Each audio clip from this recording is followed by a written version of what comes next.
J'aime pas la magie dans Harry Potter. Oui, je sais, calmez-vous, je vais vous expliquer pourquoi plus tard, mais au moins maintenant, j'ai votre attention. Parlons Power System, ou système de pouvoir dans la langue du palmacho. Il s'agit de comment sont régies les différentes interactions dans les affrontements ou non entre les personnages. On en parle souvent quand on parle de manga shonen avec des grosses bagarres, même si en fait ça se retrouve dans de nombreuses œuvres, même beaucoup plus que vous ne pourriez le penser. Mais du coup, c'est quoi un bon power system ? C'est ce qu'on va voir aujourd'hui. Avant de démarrer, si le contenu de la chaîne vous intéresse et que vous aimez la vidéo, n'hésitez pas à soutenir la chaîne en vous abonnant et en laissant un pouce bleu, ça fera plaisir et on peut y aller. Donc je vous disais en ouvrant la vidéo que j'aime pas le système de magie d'Harry Potter. Alors, petit disclaimer, je ne l'aime pas mais je le trouve efficace en termes d'imagination car on peut avoir un sort pour n'importe quoi qui sort du chapeau, ce qui laisse une énorme place à l'émerveillement. Bon maintenant, parlons de pourquoi je le trouve fondamentalement pas ouf. Il y a des sorts et faut faire un mouvement avec la baguette et dire une formule, c'est tout. Oui, me faites pas chier avec les potions, c'est à côté ça, à part pour le polynectar ou les trucs annexes. Vous me direz, c'est quoi la différence entre Goku qui fait un Kamehameha pour faire partir un gros laser et Harry Potter qui fait pipi avec ses petites baguettes pour que ça parte dans tous les sens ? On y vient. Bon déjà, les gros lasers sont assez peu la vraie solution en soi dans Dragon Ball.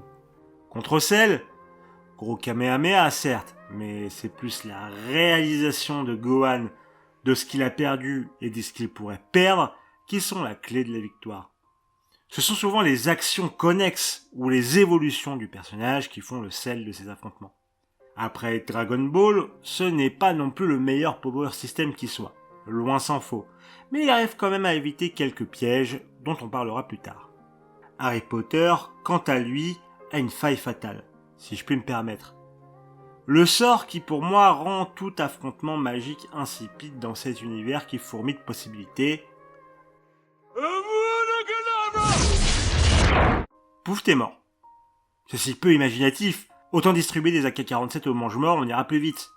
Le pire étant que, vu que je ne suis pas de mauvaise foi, il existe un affrontement intéressant entre sorciers, celui entre Dumbledore et Voldemort. Preuve que c'est possible, mais tellement pas au centre de l'œuvre dans sa globalité que finalement, dans quasiment toutes les batailles, on ne voit que les petits lasers. Mais pourquoi dans l'idée c'est tant un échec que ça, ce système ? Je sais pas vous, mais personnellement, j'ai aucun moyen de savoir si un magicien est plus puissant qu'un autre ou non.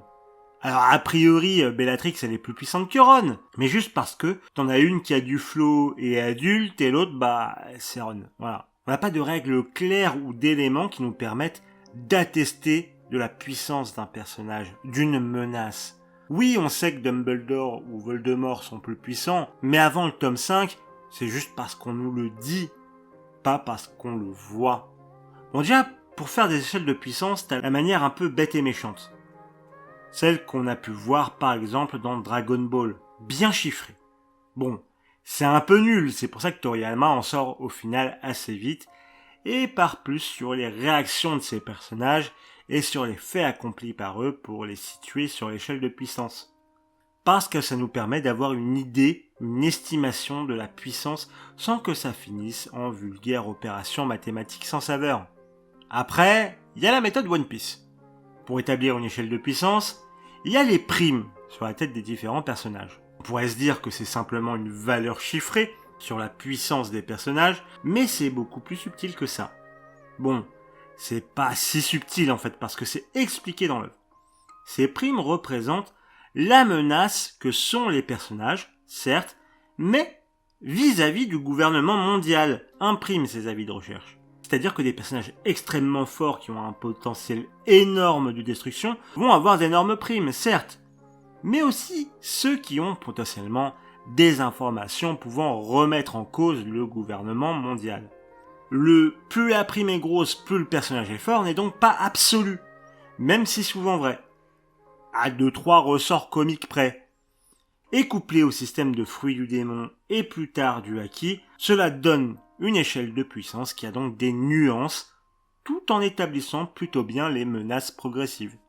Mais pour être au top, Rien de tel qu'un bon vieux show don't tell des familles. Alors, j'ai déjà fait une vidéo qui date un peu sur cette bonne pratique narrative.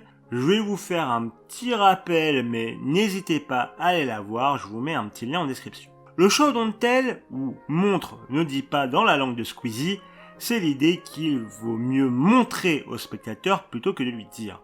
Lui suggérer une information plutôt que lui mâcher le travail. Et je trouve que ça s'applique parfaitement à un power system. Si on te dit oui, les mange-morts sont un vrai danger, ou It's over 9000! tu ne te rends pas forcément compte d'à quel point ils sont vraiment forts, vraiment menaçants. Mais quand tu vois ça, 見っけた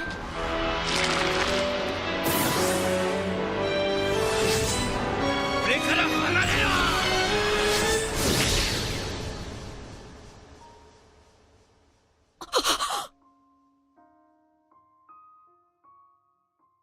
bon, pour une remise en contexte, on est dans Hunter x Hunter.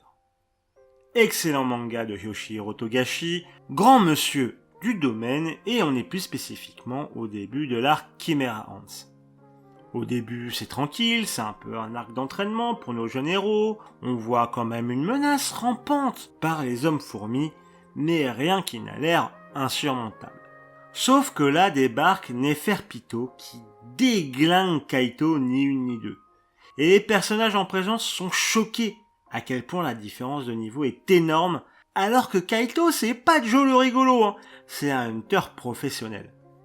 Attends, là vous vous dites peut-être, mais alors là tu nous bassines avec tes niveaux de puissance, mais tu nous parles pas vraiment de power system. Alors oui effectivement, mais vous inquiétez pas, déjà parce que power system et power level c'est quand même intrinsèquement lié, mais surtout ça rejoint ce que je vais dire maintenant. Hunter x Hunter a certainement l'un, si ce n'est le meilleur power system du monde du manga shonen. Alors c'est pas moi qui le dis, c'est le Tropper. Je vous invite très fortement à voir sa vidéo sur le sujet. Mais comme moi aussi j'avais envie de vous en parler, je vais le faire ici. Mais il vous en parlera certainement mieux que moi. Mais pourquoi je dis qu'un mec qui se fait trancher le bras d'un coup par un être mi-humain mi-insecte, c'est si révélateur d'un bon power system?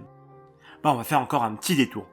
Il consiste en quoi le power system de Hunter x Hunter? En gros, pour faire simple, ne vous offusquez pas les fans s'il vous plaît, le système c'est le nen. Et le nen, c'est tellement fort que c'est caché de la société. Et que même après avoir passé un examen pour être l'élite de l'élite du monde, on te le révèle pas encore et tu dois encore prouver ta valeur pour qu'on te l'enseigne. Déjà, ça pose le truc là en termes de notre pouvoir il est pété mon ref. Et en plus dans les faits, on en a déjà eu la démonstration avant que ça nous soit révélé, ainsi qu'au héros, donc on sait que c'est fort sans en comprendre les tenants et aboutissants. Puis une fois qu'on nous l'enseigne, ça devient encore meilleur. On voit que c'est un système avec des règles claires et précises, ton pouvoir est dans une catégorie avec laquelle tu as une affinité, chacun étant lié l'un à l'autre. Tes capacités peuvent piocher dans chacune d'elles, mais plus tu t'éloignes de ton affinité de base, moins ce sera facile et efficace. Mais tu peux quand même casser ces règles pour devenir plus puissant en t'imposant des désavantages et conditions. Et globalement, niveau pouvoir qu'on peut observer, ça va de manipuler l'électricité, à faire du caoutchouc incassable, ou alors manipuler les gens avec des aiguilles ou prédire le futur. Bon, ça peut même aller jusqu'à exaucer les vœux, mais ça on ne sait pas encore à ce moment-là. Et des gens pétés dans ce manga, on en a vu et pas qu'un. Bon, là on retourne dans notre situation. Kaito est un hunter confirmé. Il maîtrise le nen et il est même un mentor pour nos héros. C'est l'élite de l'élite. Élite qui a des pouvoirs incroyables et qui peut faire des choses monumentales avec des éléments archi établis. Et là, boum, cette élite se fait quasiment one-shot avec de la vitesse et de la force pure. Et là, t'as une menace établie. Là, tu comprends la surprise et la peur que vivent les personnages.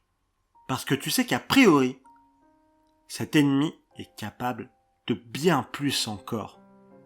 Et encore pire, l'on sait déjà, nous en tant que spectateurs, que ce ne sera même pas la pires menaces à affronter dans cet arc.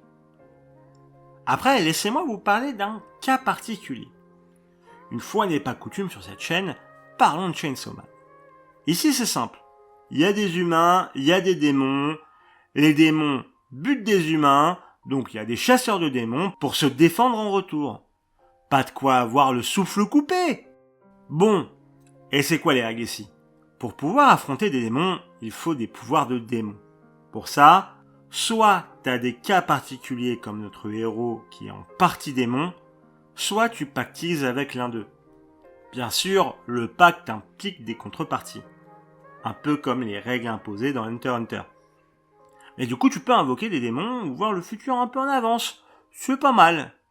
Mais là où c'est cool, c'est que le prix à payer dépend surtout des intérêts et du mood du moment du démon. Mais pour comprendre vraiment l'intérêt du système, intéressons-nous aux démons qui sont au centre de tout ça. Les démons sont des entités qui représentent la peur envers quoi que ce soit. Et plus des gens ont peur de cet aspect, et plus elle est viscérale. Plus le démon est puissant. Et en vrai, c'est du génie. Rien n'est plus irrationnel que la peur. Donc, tout est permis. Un démon tomate parce qu'il y en a qui ont peur des légumes ? Allez. Un démon flingue parce que les gens ont peur des armes à feu et que c'est plutôt terrifiant, vu que ça ramène forcément à la guerre et à la mort, et qui donc serait complètement pété et pourrait tuer des milliers de gens d'un coup. Bah allez.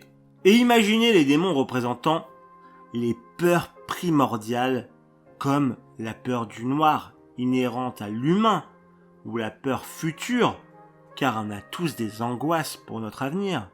Et même dans les pouvoirs qu'ils peuvent donner, l'irrationalité fait l'essence même de ces démons. Tout est simple, mais rien n'est logique. Donc, tout est possible. Puis, en plus, les humains peuvent pactiser avec plusieurs démons en même temps. Et n'importe quel humain y a accès tant qu'il est assez fou pour en payer le prix. Et là, t'as tous les éléments. Une échelle de puissance, car bon, a priori, le démon qui représente l'anatidaephobie, je vous laisse chercher, existe. Il peut donner des pouvoirs qui, peut-être, seront puissants. Mais on a bien plus peur d'une grenade, par exemple. Et ça, on le comprend instinctivement en tant que spectateur.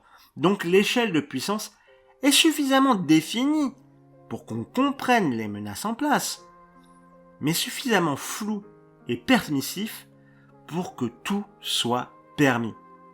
Parce que là, je vous l'explique comme ça, mais il faut bien comprendre, comme je l'ai répété plusieurs fois, tout est basé sur la peur, qui est irrationnelle, et donc, plus ça fait sens, moins ça fait sens dans Chainsaw Man, et c'est ça qui le rend génial.